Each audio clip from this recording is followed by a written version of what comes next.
ఓం మహాగణాధిపతే నమ. శ్రీమాత్రే నమో నమ. శ్రీమాత్రే నమ. ఐం సరస్వతి నమ. శివాయ గురవే నమ. యా దేవీ సర్వభూతేషు మాతృరూపేణ సంస్థిత నమస్తస్తే నమస్తస్తే నమస్తస్తే నమో నమ. జయ గురు దత్తాత్రేయ నమ. పితృభ్యో ఋషిభ్యో మాతృభ్యో పితృభ్యో నమో నమ. జయ గురు దత్తాత్రేయ. యూట్యూబ్ ప్రేక్షకులందరూ కూడా నమస్కారం అండి. నేను పాలపర్తి గురునాథ్ శర్మ, జ్యోతిష్యం వాస్తు సిద్ధాంతిని. మీకంతా కూడా ఈ రోజున పితృదోష నివారణార్థం ఎటువంటి పూజలు చేసుకుంటే కనుక, మీ జాతకంలో కనుక పితృదోషము పితృశాపం కనుక ఉంటే కనుక ఎటువంటి పితృదోషాలంతా కూడా ఉంటాయి. ఈ యొక్క గరుడ పురాణ ప్రకారంగా సాక్షాత్ మహావిష్ణు అంతా కూడా గరుత్మంతుడు చెప్పిన విధానంగా గరుడ పురాణంలో అంతా కూడా ఎటువంటి విశ్లేషణ జరిగింది. ఆ విశ్లేషణ అంతా కూడా ఈ యొక్క పితృదోషం అంతా కూడా ఏంటి, అసలు పితరులు అంటే ఎవరు, పితృస్థానం అంటే ఏంటి, ప్రధానంగా జన్మజాతకంలో పితృదేవతలు అంటే ఈ యొక్క తల్లి కానీ తండ్రి కానీ పితృదేవతలంతా కూడా గతించిన వాళ్ళకి వాళ్ళకంతా కూడా పితృకార్యాలు పిండ ప్రధానాలు కానీ ఈ యొక్క శ్రాద్ధ కర్మలు కానీ ప్రధానంగా శ్రాద్ధ కర్మలు కానీ ఎటువంటి శ్రద్ధతో కానీ చేయకపోతే కనుక వాళ్ళకంతా కూడా పితృదోషం సంభవిస్తుంది. ప్రధానంగా పితృకార్యాలంతా కూడా శ్రద్ధగా చేస్తుండేది శ్రాద్ధము, శ్రద్ధతో చేయాలి. ప్రతినిత్యం కూడా పితృదేవత ఆరాధన చేయడం వల్ల ఎవరి తల్లి కానీ తండ్రి కానీ పితృదేవతలు కానీ గతించిన వాళ్ళు ప్రధానంగా స్వర్గస్థులైన వాళ్ళకి పితృదేవత ఒక స్మరణ మాత్రం చేతనే కోటి యజ్ఞాల పుణ్య ఫలితం కలుగుతుంది.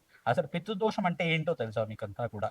ప్రధానంగా చూసుకుంటే పితృదోషం అనేది జన్మజాతక లగ్నవశాత్తు నవమ స్థానం పితృస్థానం అని చెప్పేసి అంటుంది, చతుర్థ స్థానం మాతృస్థానం అని చెప్పేసి అంటుంది.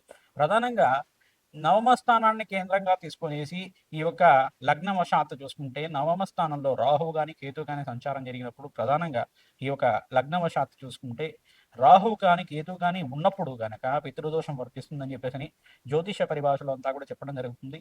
ప్రధానంగా ఇంకో కోణంలో కూడా చూసుకుంటే 3 కోణాలంతా కూడా చెప్పడం జరుగుతుంది. శని గ్రహం ఒకటి, శనీశ్వర గ్రహం అంతా కూడా ఈ యొక్క ఏ స్థానం శని లగ్నవశాత్తు చూసుకుంటే కనుక శనికంతా కూడా ప్రధానంగా త్రిపాద దృష్టి అనేది ఉంటుందన్నమాట. తానున్న స్థానం నుంచి శనీశ్వరుడు ఉన్న స్థానం నుంచి 3వ దృష్టితో చూస్తూ ఉంటాడు, సప్తమ దృష్టి ఉంటుంది, దశమ దృష్టి అంతా కూడా ఉంటుంది. ఈ యొక్క త్రిపాద దృష్టితోటి సూర్య భగవానుడు ఎక్కడైతే చూస్తున్నారో ఆ సూర్య భగవానుడు కనుక కొంచెం బలహీనంగా ఉంటే కనుక, లగ్నానికి పాపకారిగా ఉంటే కనుక, దుస్థానాల్లో కానీ 3, 6, 8, 12లో కనుక ఉంటే కనుక ఆ యొక్క లగ్నానికి ఈ యొక్క మిత్రత్వం లేకపోతే కనుక ఇక్కడ పితృదోషం కూడా వర్తిస్తుందని చెప్పేసి ఈ యొక్క ప్రతి ఒక్క జాతకుడికి తన తండ్రి చేత అంతా కూడా ప్రధానంగా ఈ యొక్క వైరం అనేది సహజ వైరం అనేది ఉండడం కానీ, ప్రధానంగా మాట వినకపోవడం కానీ, ప్రతి విషయంలో కానీ గొడవ పడుతూ ఉండడం కానీ, ప్రతి విషయం వాదనలోనే పెరుగుతూ ఉండడం కానీ, మనస్పర్ధలు ఉండడం కానీ జరుగుతూ ఉంటుంది. మరియు మరణించిన తర్వాత కూడా పితృకార్యాలు సక్రమంగా చేయకపోతే ఆలస్య సంతానం కలగడం కానీ జరుగుతూ ఉంటుంది. మరియు స్త్రీ సంతానం లేకుండా ఉండడం, పురుష సంతానం ఉండడం, లేదు ఆలస్య కళ్యాణం అవుతూ ఉండడం, ఇంట్లో అంతా కూడా మనశ్శాంతి లోపం ఉండడం, పితృదేవతల ఒక ఆశీర్వాదం లేకపోవడం వల్ల వంశాభివృద్ధి అంతా కూడా అస్తవ్యస్తంలో ఉండడం అంతా కూడా జరుగుతుంది. ప్రధానంగా వంశాభివృద్ధి కావాలన్నా, వివాహాది శుభకార్యాలు కావాలన్నా, జీవితం అంతా కూడా అష్టైశ్వర్యాలతోటి ఆనందమైన జీవితం కావాలన్నా పితృదేవతలే కారణం. ప్రధానంగా పితృశాపము అనేది కారణం అవుతుంది. ప్రధానంగా పితృశాపానికి ఎవరైతే గనక ఉంటే గనక ఆ దోష పరిహారార్థం కూడా ఏం చేయాలి, దానికంతా కూడా శాస్త్ర ప్రామాణికంగా గరుడ పురాణ ఇతిహాసంలో అంతా కూడా ఏ రకంగా ప్రామాణికంగా చెప్పడం జరిగిందో ఆ యొక్క శాస్త్ర ప్రామాణికంగా అంతా కూడా చెప్పడం జరుగుతుంది. ప్రధానంగా ఈ నవమ స్థానము, చతుర్థ స్థానము మరియు శని యొక్క వీక్షణ అనేది ప్రధానమైన కారణాలు. పాపగ్రహణమైన రాహు కానీ కేతు కానీ నవమ స్థానంలో అంటే ఆ యొక్క నవమ స్థానంలో ఉన్నప్పుడు కానీ ఈ యొక్క సర్వగ్రహ దోష నివారణ జరిగి పితృదేవతలంతా కూడా స్వర్గస్థానంలో కానీ పుణ్యలోకాల్లో కానీ ఉండడానికి కానీ, శాశ్వత పరబ్రహ్మలోక శ్రీనివాస సిద్ధాంతం అని చెప్పేసి పుణ్యలోకంలో ఉండడానికి కానీ కర్తగా ఉన్న కుమారుడు తప్పనిసరిగా పితృకార్యాలు చేయవలసి ఉంటుంది. వైదిక కర్మలో అంతా కూడా వైదిక కర్మలో అంతా కూడా సపిండీకరణం అనే విధానం ఉంటుంది. పితృదేవస్థానంలో అంతా కూడా ఒక మనిషి చనిపోయిన తర్వాత ఆ యొక్క ఆత్మ అంతా కూడా యాతనా శరీరంతో ఉంటుంది. ప్రేతం అని చెప్పేసి అని పిలుస్తూ ఉంటారు. యాతనా శరీరంతో ఉండే ఆ యొక్క ఆత్మ అంతా కూడా ప్రధానంగా ఈ యొక్క సంవత్సరిక కాలం అంతా కూడా 365 రోజుల దాకా స్వర్గధామానికి అంతా కూడా పయనం చేస్తూ ఉంటుంది. 16 మాసికాలంతా కూడా పెడుతూ ఉండాలి. ప్రధానంగా 16 మాసికాలు పెడుతుండడం వల్ల వాళ్ళకంతా కూడా ఆ ప్రయాణం చేసే సమయంలో ఆకలి దప్పికలు కానీ, యాత శరీరానికి భోజనం అంతా కూడా లభించడం కానీ జరుగుతూ ఉంటుంది. ఆ దేవతా స్థానానికి వెళ్ళిన తర్వాత, పితృదేవతా స్థానానికి వెళ్ళిన తర్వాత వాళ్ళకంతా కూడా ఎప్పుడైతే కనుక ఈ మాసికాలు పెడుతూ ఉంటారో వాళ్ళ సంతతి చెందిన వాళ్ళ కుమారులు కానీ, ఎవరైతే కర్తగా ఉన్న వాళ్ళైనా కానీ, వాళ్ళు పితృదేవతలకు ప్రీతికరంగా ఈ యొక్క పితృ యజ్ఞానంతా కూడా నిర్వహిస్తూ ఉంటారు. వైదిక కర్మలు నిర్వహిస్తూ ఉంటారు. వాళ్ళకంతా కూడా గోదానం అని చెప్పేసి చేస్తుంటారు.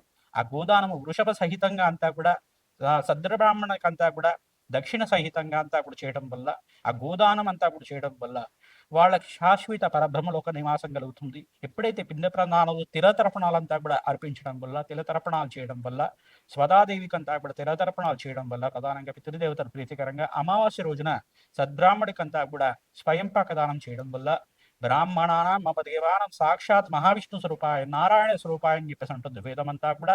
వేద ప్రకారంగా ప్రధానంగా బ్రాహ్మణోత్తముకంతా కూడా తమ పితృదేవతలంతా కూడా స్వర్గస్థులు అవ్వాలి, శాశ్వత పరబ్రహ్మలోకంలో స్థిర నివాసంగా ఉండాలని చెప్పేసి సత్సంకల్పంతో ఆ యొక్క అమావాస్య రోజున కానీ పితృతిథి రోజున కానీ తిలతర్పణాలు పిండతర్పణాలు ఆచరించి వాళ్ళకంతా కూడా బ్రాహ్మణత్వంకంతా కూడా స్వయంపాక దానం అంతా కూడా చేయడం వల్ల, సద్బ్రాహ్మణికంతా కూడా సత్కారం చేయడం వల్ల మీ పితృదేవతలంతా కూడా శాశ్వత పరబ్రహ్మలోక నివాసంలో ఉండడానికి, పితృశాపము పితృగండం నుంచి బయటపడడానికి ఆస్కారం ఉంటుంది. ఎవరి జాతకంలో కనుక ఈ యొక్క గండ దోషాలంతా కూడా ఉంటే కనుక ఆ దోష నివారణం అంతా కూడా గరుడ పురాణ ప్రకారంగా ఒకానొక సందర్భంలో అంతా కూడా గరుడ పురాణం ఎట్టు జరిగింది ప్రధానంగా చూసుకుంటే, ఈ యొక్క వైకుంఠంలో అంతా కూడా గరుత్మంతుడు అంతా కూడా సమావేశం ఏర్పాటు చేసుకున్నప్పుడు మహావిష్ణువుతోటి అంతా కూడా అడిగినారట, నారాయణ మహాదే జనార్దన నాకంతా కూడా సందేహం కలిగింది. జనార్దన ఇప్పుడంతా కూడా ప్రధానంగా వాసుదేవ నాకంతా కూడా నారాయణ నాకు ఈ యొక్క పితృదోషం అంటే ఏంటి? పితృదేవతలకంతా కూడా రౌరవతి నరక బాధలు ఉంటాయా? లేదు స్వర్గధామానికి వెళ్తారా? వాళ్ళకంతా కూడా ఈ వైతరిని నది తీరాన్ని దాటడానికి ఎటువంటి ఆ యొక్క పుత్రుడంతా కూడా ఎటువంటి కర్మలు ఆచరించాలి? వైదిక కర్మలంతా కూడా ఆచరించాలి. వాళ్ళకంతా కూడా ఏ వర్ణాల వాళ్ళకి ఏమంతా కూడా ఉంది? ఆ యొక్క ఇతిహాసం అంతా కూడా చెప్పాలని చెప్పేసి అడిగారట. ఒక వాళ్ళ సందేహాలంతా కూడా వివరించి చేయాలని చెప్పేసి గరుత్మంతుడు వారు ఈ యొక్క మహావిష్ణువు అంతా కూడా అడిగిన తర్వాత మహావిష్ణువు అంతా కూడా చెప్తున్నాడట, ఓ గరుడ, ఈ యొక్క గరుడ పురాణ ప్రకారంగా ఈ యొక్క ప్రధానంగా 30 రకాల రౌరవ నరక బాధలు ఉంటాయట. నరక బాధల నుంచి బయటపడాలంటే ప్రతినిత్యం కూడా దైవ స్మరణ చేస్తూ ఉండాలి. నారాయణ స్మరణ మాత్రం చేత స్వర్గధామానికి అంతా కూడా చేరుతారు, వైతరి నది నుంచి బయటపడతారు. ప్రధానంగా చూసుకుంటే గోదానము, హిరణ్య దానము, షోడశ దానం అంతా కూడా దశవిధ దానాలంతా కూడా చేస్తూ ఉంటారు. ఆ హిరణ్య దానము, గూఢదానం అని చెప్పేసి చేస్తూ ఉంటారు, భూదానం అని చెప్పేసి చేస్తూ ఉంటారు, లవణ దానము, తిలదానం అని చెప్పేసి చేస్తుంటారు, రజిత దానం అని చెప్పేసి చేస్తుంటారు. ఈ యొక్క దానాలంతా కూడా ఆచరించడం వల్ల ఈ యొక్క పితృస్థానంలో కూర్చోబెట్టి ఈ యొక్క పితృస్థానంలో కానీ బ్రహ్మస్థానంలో కానీ ఈ యొక్క విష్ణు స్థానంలో కానీ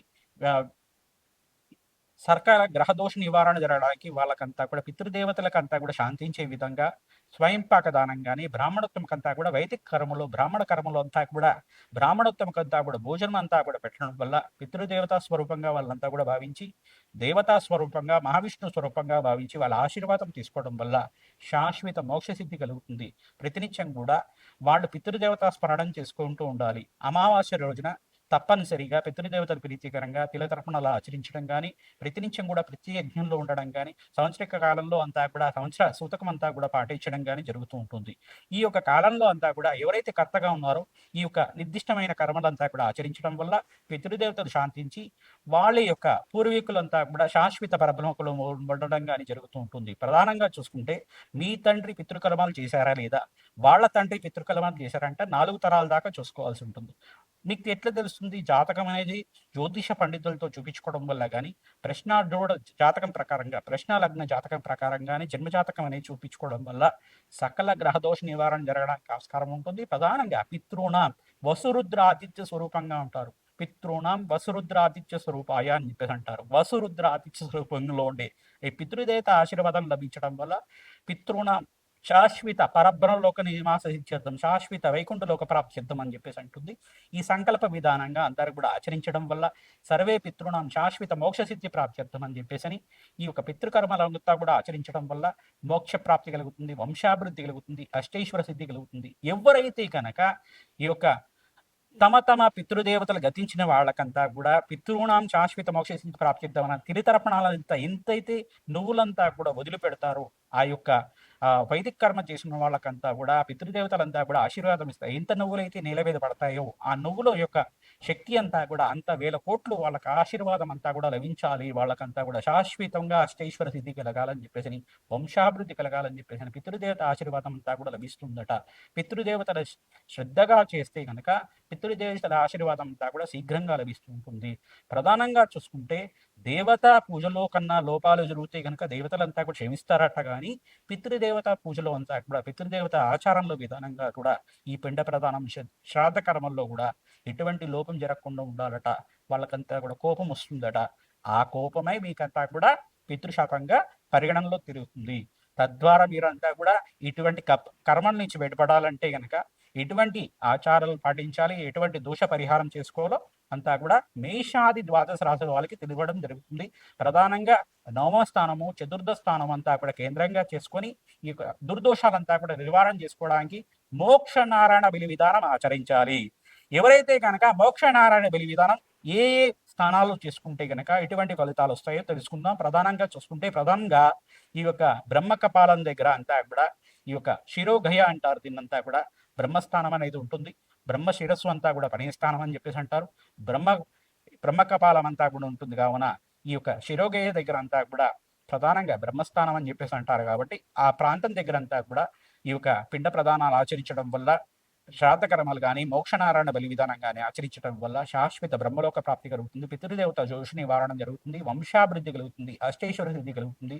ఆనందమైన జీవితం జీవించడానికి ఆస్కారం ఉంటుంది. కావున పితృశాపము, స్త్రీ శాపము, ఈ యొక్క మాతృమూలకమైన శాపం కానీ వెళ్ళిపోతుంది. కావున ఎవరి జీవితంలో కనుక పుత్రులు సంతానం గలక చిన్న వయసులో అంటే 30 వయసు లోపలనే కళ్యాణం కాకుండా చనిపోతూ ఉంటారు. పుత్రులు పుట్టిన తర్వాత కూడా 6 నెలల నుంచి 16 సంవత్సరం దాకా చనిపోతుంటారు. వాళ్ళ కుటుంబంలో అంతా కూడా కలతలు రావడం, మనశ్శాంతి లోపం ఉండడం, దుఃఖం అంతా కూడా సంభవించడం జరుగుతూ ఉంటుంది. వాళ్ళకంతా కూడా పితృశాపం ఉందని చెప్పేసి తెలుసుకోవాలి. ప్రధానంగా ఇదంతా కూడా మీ పితరులు కానీ వాళ్ళ పితరులు కానీ పితృకర్మలు సక్రమణ చేయలేదు, ఇదంతా కూడా దోష నివారణ జరగడానికి పూజ అంతా కూడా ఆచరించాలని చెప్పేసి చేసుకోవడం.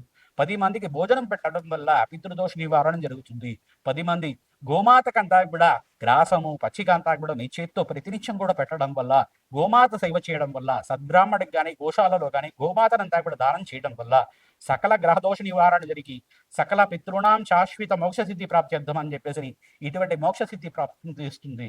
తద్వారా వసురుద్ర ఆతిథ్య స్వరూపమైన పితృదేవత ఆశీర్వాదం అంతా కూడా లభించాలని చెప్పేసి ఎవరైతే పితృదేవతను స్మరిస్తూ ఉంటారో కోటి యజ్ఞ ఫలితం కలుగుతుంది. వాళ్ళకంతా కూడా అష్టైశ్వర ప్రాప్తి కలుగుతుంది.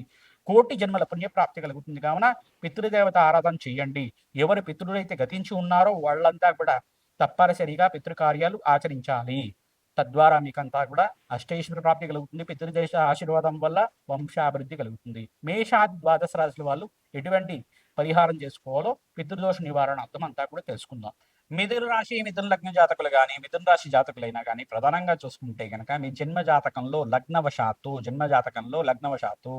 ప్రధానంగా చతుర్థ నవమ స్థానం కేంద్రంగా చెప్పడం జరుగుతుంది. నవమ స్థానాన్ని కేంద్రంగా చెప్పడం జరుగుతుంది. పూర్వపుణ్య స్థానము, పితృస్థానం అని చెప్పేసి చెప్పడం జరుగుతుంది.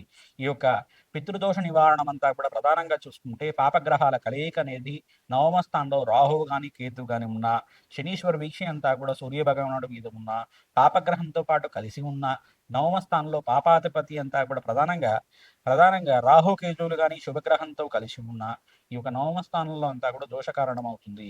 ఇక్కడ పూర్వపుణ్య స్థానము, పితృస్థానం అంతా కూడా ఈ పితృశాపం కింద వర్తిస్తుంది. కావున ఎవరి జాతకంలో కనుక పితృశాపం ఉంది అని తెలిస్తే కనుక జ్యోతిష పండితులతోటి చూపించుకొని మీకు నివారణ చేసుకోండి.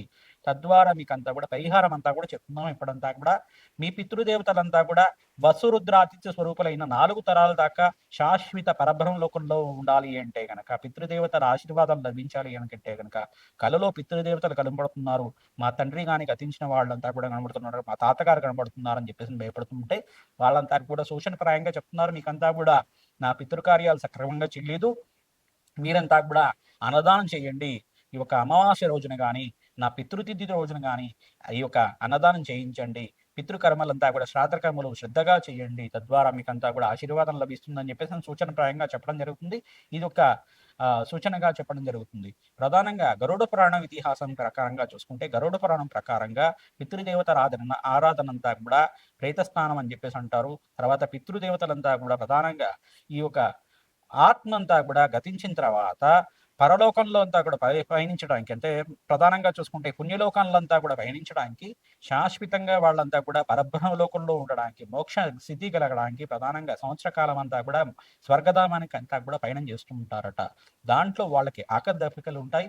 అక్కడ స్వర్గంలో ఉండే వాళ్ళకి కూడా ఆకలి దప్పికలు ఉంటాయి. ఎప్పుడైతే తిథి అనేది వస్తుందో ఆ రోజునంతా కూడా పితృదేవతలకు ప్రీతికరంగా పిండ ప్రదానం ఆచరించడం, శ్రాద్ధ కర్మలు చేయడం, ఈ సద్బ్రాహ్మడికి అంతా కూడా ప్రధానంగా స్వయంపాక దానాలు కానీ, బ్రాహ్మణత్వములు వైదిక కర్మ ప్రకారంగా ఈ యొక్క భోక్తలకంతా కూడా భోజనం పెట్టడం వల్ల విష్ణు స్థానము, పితృస్థానము, బ్రహ్మస్థానం అని చెప్పేసి అంటారు. తద్వారా ఈ యొక్క వీళ్ళకంతా కూడా ప్రధానంగా చూసుకుంటే భోజనం అనేది చేయడం వల్ల, భోజనం అనేది పెట్టడం వల్ల, అన్నదానం పెట్టడం వల్ల, పితృదేవత రూపంగా ఉండే ఈ యొక్క బ్రాహ్మణత్వంకంతా కూడా అన్నదానం చేయడం వల్ల విష్ణు స్వరూపంగా, మహావిష్ణు స్వరూపంగా భావించేసి ఆ యొక్క బ్రాహ్మణత్వం అంతా కూడా ఆశీర్వాదం తీసుకోవడం వల్ల పితృదేవతలంతా కూడా శాంతిచ్చి మీ యొక్క కోరికలంతా కూడా తీర్చే విధంగా ఆశీర్వాదం ఇస్తారట.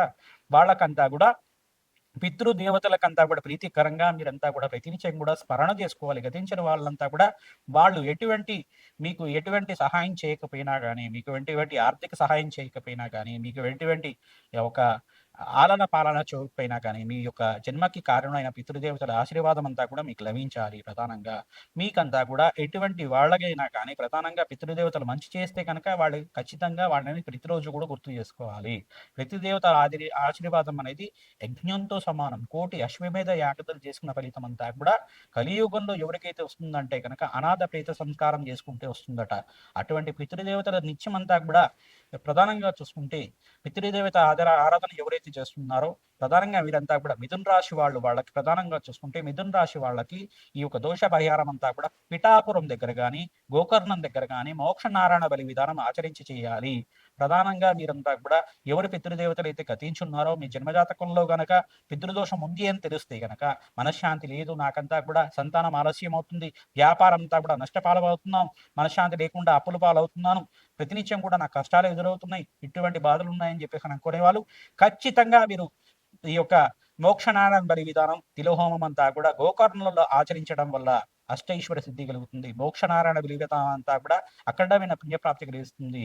మీ యొక్క పితృదేవతలకంతా కూడా శాశ్వత మోక్ష సిద్ధి కలుగుతుంది. గోమాత సేవని చేయండి. ప్రధానంగా గోమాతకంతా కూడా పచ్చిక తెలగపెట్టి పెట్టడం వల్ల కూడా మీ యొక్క పితృదేవతల ఆశీర్వాదం లభిస్తుంది. వృషభ సహితంగా ఈ యొక్క ఆబుదూడనంతా కూడా వేద బ్రాహ్మణత్వం కంతా కూడా దక్షిణ సహితంగా 6 నెలల గ్రాస సహితంగా అంతా కూడా ఇవ్వడం వల్ల గోమాత పోషణ కూడా మీరే చూసుకోవాలి.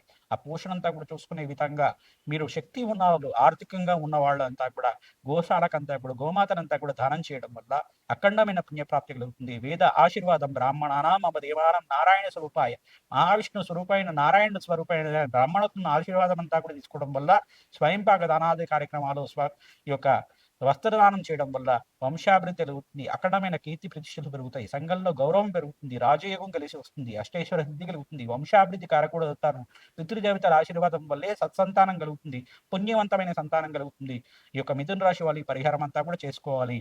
తద్వారా మీకంతా కూడా పితృదేవత ఆశీర్వాదం అంతా కూడా లభిస్తుంది. వసురుద్ర ఆది స్వరూపమైన పితృదేవతలంతా కూడా అనంత ఐశ్వర్య ప్రాప్తి కలుగుతుంది.